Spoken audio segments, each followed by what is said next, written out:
அபார கருணா சிந்தும் ஞானதம் சாந்த ரூபிணம் ஸ்ரீ சந்திரசேகரகுரும் பிரணமாமி முதான்வகம். ஸ்ரீ குருபியோ நமஹ. குருவே சரணம். கோபுரம் டிவி நேயர்களுக்கு பக்திபூர்வமான வணக்கங்கள். மகா பெரியவா அற்புதங்கள் தொடரில் பலவிதமான அனுபவங்களை நாம் கண்டு வருகிறோம். எத்தகைய நோயாக இருந்தாலும் சரி, அது மனநோய், அது உடலில் வரும் நோய், பண நோய், நம்மை சுற்றி இருப்பவர்களுக்கு வரும் குணங்களில் இருக்கும் நோய், அது எத்தகைய நோயாக இருந்தாலும் அந்த மகான் அதை குணப்படுத்தி வருகிறார் இல்லையா? நமக்கு உடம்பு முடியலை அப்படின்னு போய் நம்ம ஹாஸ்பிட்டலில் போய் அட்மிட் ஆனாதான் அது நோய், மருந்து எடுத்துட்டாதான் அது நோய் என்பதில்லை. ஆதிசங்கர் பகவத் பாதால் சுப்பிரமணிய புஜங்கத்தில் சொல்லும்போது சொல்கிறார், எனக்கு உள்ளிருக்கும் நோய், எனக்கு வெளியே இருக்கும் நோய், என்னுடைய சிந்தையில் வரும் நோயை கூட நீ குணப்படுத்த வேண்டும்னு சொல்கிறார் இல்லையா? அப்படி எத்தகைய நோயாக இருந்தாலும் சரி, சூரியனை கண்ட பனி போல் நம் மகாபிரியவா பாதத்தில் நம் இதயத்தை வச்சுட்டோம், நம்முடைய கவலைகள், எண்ணங்கள், செயல்கள் எல்லாத்தையும் அவருக்கு அர்ப்பணமாக அதை வச்சுட்டோம் அப்படின்னாலே எந்த கஷ்டமும் நம்மை அண்டாது இல்லையா? இன்றைக்கி நாம் ஒவ்வொருத்தரும் ஒவ்வொரு விதமான கஷ்டங்களை பற்றி சிந்திச்சுட்டு வருவோம். ஒருத்தருக்கு இஎம்ஐ கட்டணமேன்னு ஒரு கஷ்டம் இருக்கலாம், ஒருத்தருக்கு உடம்பு முடியலையேன்னு ஒரு கஷ்டம் இருக்கலாம், ஒருத்தருக்கு கார் வாங்கணும்னு ஒரு எண்ணம் இருக்கலாம், ஒருத்தருக்கு வெளிநாடு போக முடியலையே, சம்பாதிக்க முடியலையேன்னு ஒரு கஷ்டம் இருக்கலாம், ஒருத்தருக்கு வீடு கட்டணும்னு ஒரு எண்ணம் இருக்கலாம். இப்படி ஒவ்வொருத்தருக்கும் ஒவ்வொரு எண்ணம், ஒவ்வொரு கஷ்டம், ஒவ்வொரு தேவைகள் இருக்கலாம். ஆனால் நாம் கண்டு வரும் அனுபவங்கள் எத்தகையது? இன்றைக்கி நாம் பார்க்க போகும் ஒரு அனுபவம் கூட எத்தகையதுன்னா, ரொம்ப கஷ்டம், சொல்ல முடியாத கஷ்டம், நினச்சி கூட பார்க்க முடியாத ஒரு நிலையில் இருக்கும் பக்தர் கூட, எப்படி நம்மால் ஒரு வேளை உணவுக்கே கஷ்டம்னு நினச்சின்னு இருக்கிற ஒரு பக்தரின் நிலை கூட மாறும். எப்பொழுது? மகான் சொன்னதை கேட்கும் பொழுது மாறும். அது லௌகீக விஷயம் மட்டும் கிடையாது, நம் வாழ்வியல் ஆகட்டும், ஆன்மீகமாகட்டும், இப்படி செய்யணும், இப்படி ஒரு அப்ரோச் இருக்குன்னா இதைத்தான் நாம் கடைபிடிக்க வேண்டும் என்ற அந்த நிலை வந்துடுத்தினாலே போதும். அதில் நாம் சிரத்தையாக இருந்தால் மகான் நிச்சயமாக தன் பக்தனின் நிலையை உயர்த்துவார். தென் தமிழகத்தில் 2008-2009 ஆண்டு நிகழ்ந்த ஒரு அனுபவம் இது. ஒரு நாள் என்ன ஆகுது, தென் தமிழகத்தில் ஒரு ஊரில், அது எந்த ஊருன்னு சொல்ல வேண்டாம்னு சொல்லிட்டாங்க, ஒரு ஊரில் மகாபிரியவாளின் ஆராதனை நிகழ்ந்துருக்கு. ஒவ்வொரு பக்தர்களும் ஒவ்வொரு குழுவாகவோ சரி, தங்களுடைய இல்லங்களிலோ சரி, மகாபிரியவாளின் ஆராதனையை அது மாதாந்திர அனுஷமாகட்டும், வைகாசி அனுஷமாகட்டும், ரொம்பவே விமர்சையாக கொண்டாடிட்டு வரா இல்லையா? அப்படி ஒரு முறை மகானின் திருவுருவ படத்தை ஒரு சின்ன வண்டியில், ஒரு ரதம் மாதிரியான ஒரு அமைப்பில் வச்சுண்டு மிக அருமையாக வீதி உலா வருகிறார் சுவாமி. பக்தர்கள் அப்படி மகான் அழைச்சிண்டு வரா. மகானுடைய அந்த படத்தை வச்சுண்டு ஹரஹர சங்கரா, ஜெய ஜெயசங்கரான்னு கோஷம் அப்படி அவ்வளவு அழகாக மனதிற்கு ஒரு நிம்மதியை கொடுக்கக்கூடிய அளவில் மகானை பார்க்கும் பொழுதே சில பேருக்கு ஒரு நிம்மதி வந்துடும். அதாவது ஒரு குழப்பமான சூழ்நிலை வந்துடுத்து, என்ன முடிவு எடுக்கிறதுன்னு தெரியலனா, அப்படி ஒரு பக்கமாக இருக்கிற மகானோட படத்தை பார்த்துட்டு உங்களுக்கு தெரியாதா அப்படின்னு சொல்லிட்டோன்னா கூட நமக்கு ஒரு ஹிதம் நம்முடைய மனசுக்கு வந்துட்டு தானே இருக்குது. அது நிஜமான உண்மை தானே. இந்த மாதிரியான ஒரு நிலை அனைவருக்குமே, இந்த பாக்கியம் அனைவருக்குமே, அனைத்து பக்தர்களுக்குமே கிடைக்கணும்னு தானே நம்ம தேர் திருவிழாலாம் பண்ணுறோம் எல்லா ஊர்களிலையும், எல்லா சுவாமிகளுக்கும். அதே போல் மகாபிரியவாளையும் அவருடைய திருவுருவ படத்தை ஒரு வண்டியில் வச்சுட்டு ஒரு ரத யாத்திரையாக வரும்பொழுது அந்த ஊரில் இருக்கக்கூடிய ஒரு வயதான அம்மையார் அப்படி சுற்றி இருப்பவர்களுக்கு சொல்கிறார். அப்படி கண்ணீர் வருகிறது அந்த அம்மையாருக்கு. அப்படி அந்த கண்ணீரோடு நின்றுருக்கா. தனக்கு பக்கத்தில் ஒரு பெரிய பையன் ஒருத்தர் நிற்கிறார், அவருடைய குடும்பத்தோடு நிற்கிறார், அவர் கையிலையும் ஒரு குழந்தை இருக்குது. அவரை பார்க்கும்போது ஒரு பெரிய ஆஃபீஸர் மாதிரி இருக்கார். இந்த அம்மையார் அப்படி அழும்பொழுது சுற்றி இருப்பவர்கள்லாம் கேட்குறா, அப்படி மகாபிரியவா படம் அப்படி வந்துன்னு இருக்கு. சுற்றி இருக்கிற பக்தர்கள் கேட்குறா, என்னம்மா ஆச்சு, என்ன ஆச்சு, ஏன் அழறீங்கன்னு. இவர் சாதாரணமான ஒரு சாமியார் கிடையாதுங்க, இவர் மிகப்பெரிய மகான். இந்த மகானுடைய பார்வையே போதும் நம்முடைய வாழ்க்கையை திசை திருப்பிடும், எவ்வளவு கஷ்டம் இருந்தாலும் நம்மளை மாற்றிடுங்க, நம்மளை தூக்கிட்டு வந்துடுங்க அப்படின்னு சொல்லும்பொழுது, அப்படி என்னமாச்சு, என்ன சொல்கிறீங்க, இன்றைக்கி நான் இந்த அளவுக்கு இருக்கேன்னா அதுக்கு இவர் தாங்க காரணம் அப்படின்னு சொல்லி தன்னுடைய அனுபவத்தை பகிர்ந்து கொள்கிறார் அந்த வரிசையில் இருக்கும் பக்தர்களிடத்தில். 1984 ஆண்டு அதே ஊருக்கு மகாபிரியவா யாத்திரையாக வரும்பொழுது ஸ்ரீ விஜயம் பண்ணும்பொழுது அந்த ஊரில் தங்கியிருக்கார். தன்னுடைய முகாமை அந்த ஊரில் அமைத்து கொண்டு சிவ பூஜை செய்திருக்கிறார் மகாபெரிவா. இது 1984ஆம் ஆண்டு நிகழ்ந்தது. நிறைய பக்தர்கள் வந்து போவா. பல பேர் தங்களால் என்னென்ன முடியுமோ அதெல்லாம் வாங்கிட்டு வருவா. சிலர் மிக உயர்ந்த ரக கனிகள் புஷ்பங்கள்லாம் வாங்கிட்டு சமர்ப்பிப்பா. சிலர் ரொம்ப சாதாரண மலர்கள், சிலர் வில்வம், இப்படிலாம் எடுத்துட்டு ஏதோ ஒரு ரூபத்தில் மகானுக்கு என்னென்ன காணிக்கை தர முடியுமோ, என்ன தொண்டு செய்ய முடியுமோ போய் செய்வார்கள், அதை அளிப்பார்கள். இப்படி இருக்கும் பொழுது இந்த அம்மையாருக்கும் தெரிய வருது அங்கே ஒரு மகான் இருக்கார் அப்படின்னு. இவருக்கு கணவர் கிடையாது, 2 குழந்தைகள். கணவர் போயிட்டார், அவ்வளோதான். 2 குழந்தைகளை வச்சுட்டு இவர் வாழ்வதுக்கே அப்பொழுது என்ன செஞ்சுட்டு வந்தானா, ஒவ்வொரு வீட்டுக்கும் போய் இந்த 10 பாத்திரம் தேய்க்கிறது, துணி துவைக்கிறது, கூட்டி பெருக்கிறது, துடைக்கிறது, சுத்தம் செய்து வந்து அதில் என்ன வருமானம் கிடைக்குமோ இதை வைத்து கொண்டு தன்னுடைய 2 குழந்தைகளையும் வளர்த்து வருகிறார் இந்த அம்மையார். ஒரு நாளைக்கு கேள்விப்படுறா, இந்த ஊரில் ஒரு பெரிய சாமியார் வந்திருக்காரு, இந்த சாமியாரை போய் பார்த்தா நல்லது. ஆனால் தங்கிட்ட கொண்டு போகிறதுக்கெலாம் ஒன்றும் கிடையாது. சரி, தன்னுடைய அந்த 2 குழந்தைகளே அப்படி தூக்கிட்டு போகிறா. அதாவது பெரிய குழந்தை பக்கத்தில் நிற்கிறான், சின்ன குழந்தைய தூக்கிட்டு தரன்னு இவனையும் இழுத்துட்டு அப்படி மகாபெரிவா முன்னாடி போய் நிற்கிறா.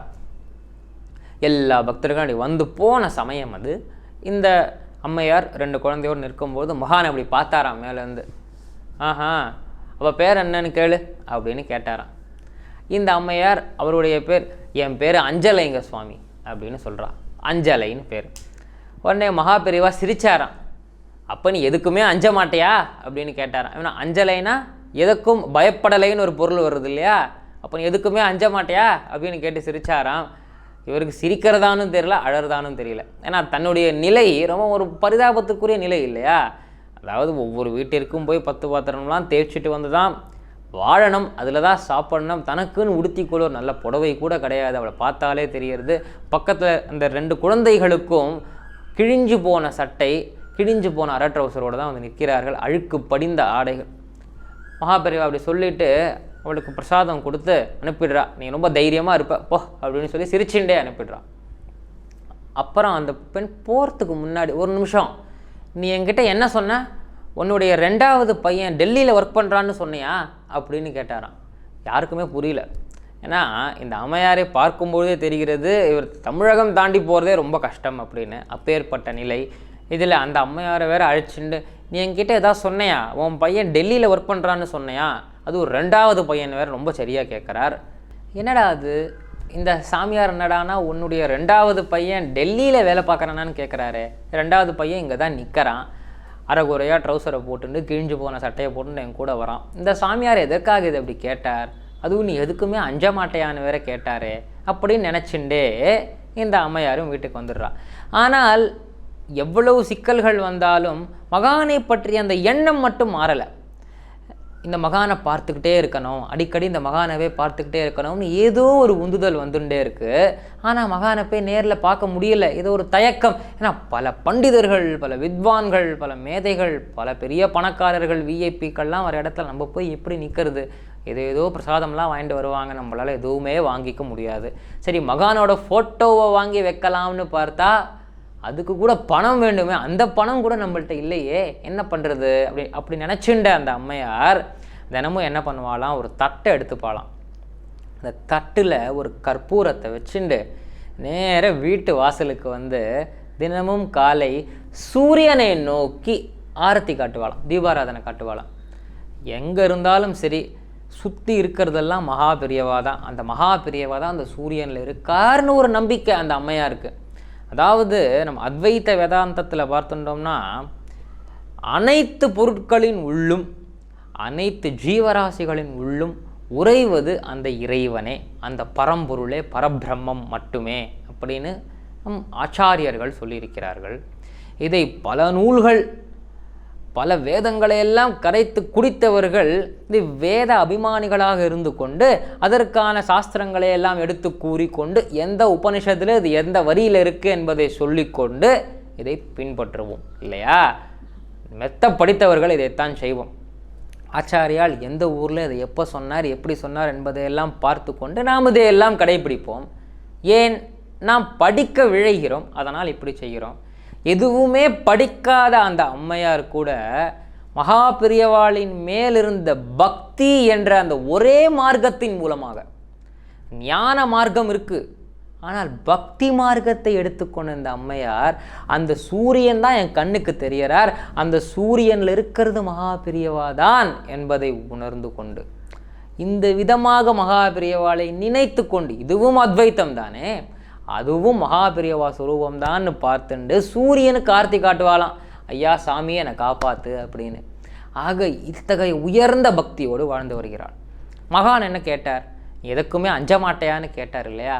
பல சிக்கல்கள், பல இன்னல்கள், துயரங்கள் எது வந்தாலும் அஞ்சாமல் அந்த மகா பிரியவாளின் பதங்களை கெட்டியாக பிடிச்சுண்டு கிடைத்த வேலையை செய்து வாழ்ந்து வருகிறாள் அந்த அம்மையார். இத்தகைய பக்தி நம் அனைவருக்குமே இருக்குமானால் நம் அனைவருக்கும் மகான் நிச்சயமாக ஏதோ ஒரு ரூபத்தில் நான் இருக்கேன் அப்படிங்கிறத உணர்த்துவார். கர்மயோகம் பார்க்குறோம், ஞான யோகம் பார்க்குறோம். என்னதான் கர்மயோகம் ஞான யோகமும் நிறைய படித்தவர்களுக்கும் உணர்ந்திருந்தவர்களுக்கும் மட்டுமே தெரிந்திருந்தாலும், இதுவுமே தெரியாதுங்க, அந்த பகவானை தெரியும், அந்த மகா பெரியவாளை தெரியும்னு நினச்சின்னு நாம் செய்யக்கூடிய அந்த பக்தி மார்க்கம், அந்த பக்தி யோகத்திற்கும் மகான் பதில் சொல்கிறார் என்பதற்கான உதாரணம் தான் இந்த அதிசயம். இது நடந்து 25 ஆண்டுகள் கழித்து இந்த ஆராதனை விழாவில் இவர்கள் நின்று கொண்டிருக்கிறார்கள். இந்த அம்மையாருக்கு பக்கத்தில் ஒரு ஆஃபீஸர் மாதிரி இருந்தாரே, அவர் யார் அப்படின்னா இந்த அம்மையாரின் 2வது மகன். மகா பெரியவா சொன்னது போல் அதே டெல்லியில் மனிதவள மேம்பாட்டுத்துறை, ministry of human resource development, அந்த துறையில் அவர் ஒரு மிகச்சிறந்த உயர்ந்த ரகத்தில் இருக்கும், உயர்ந்த பதவியில் இருக்கும் ஒரு அலுவலராக இருந்து வருகிறார். அன்று மகான் எதேர்ச்சியாக ஒரு வார்த்தை கேட்டார். அது மகானின் அருளாக கூட இருக்கலாம், அப்படி வெளிப்படையாக சொல்லாமல் கூட மகான் அதை உணர்த்தி இருக்கலாம். ஆனால் இந்த அம்மையார், இன்னைக்கு என் பையன் இந்த அளவுக்கு இருக்கான்னா அவன் அந்த ஊரில் போவான், என் 2வது பையன் அந்த ஊரில் போய் இருப்பான்னு அன்றைக்கி மகான் என்கிட்ட சொன்னார். அன்றைக்கி நான் நம்பலை. சரி, அவர் ஏதோ வயசான சாமியார் ஏதோ சொல்லிட்டாரு போல நினச்சேன்.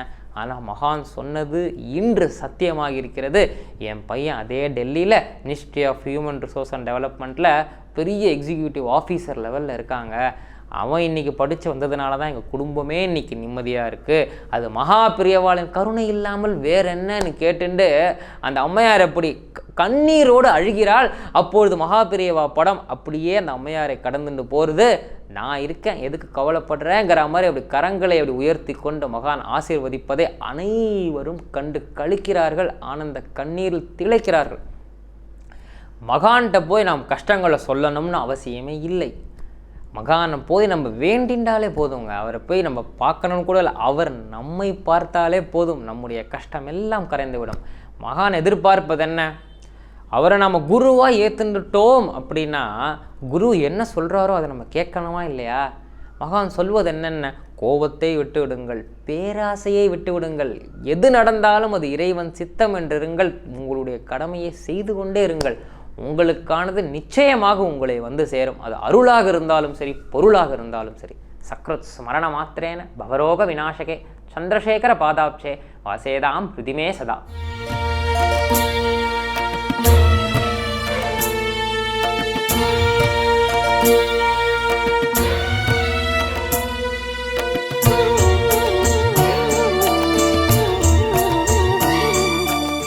விதம் விதமான பக்தி நிகழ்ச்சிகளை உங்களுக்காக தந்து கொண்டிருக்கிறது உங்கள் கோபுரம் டிவி.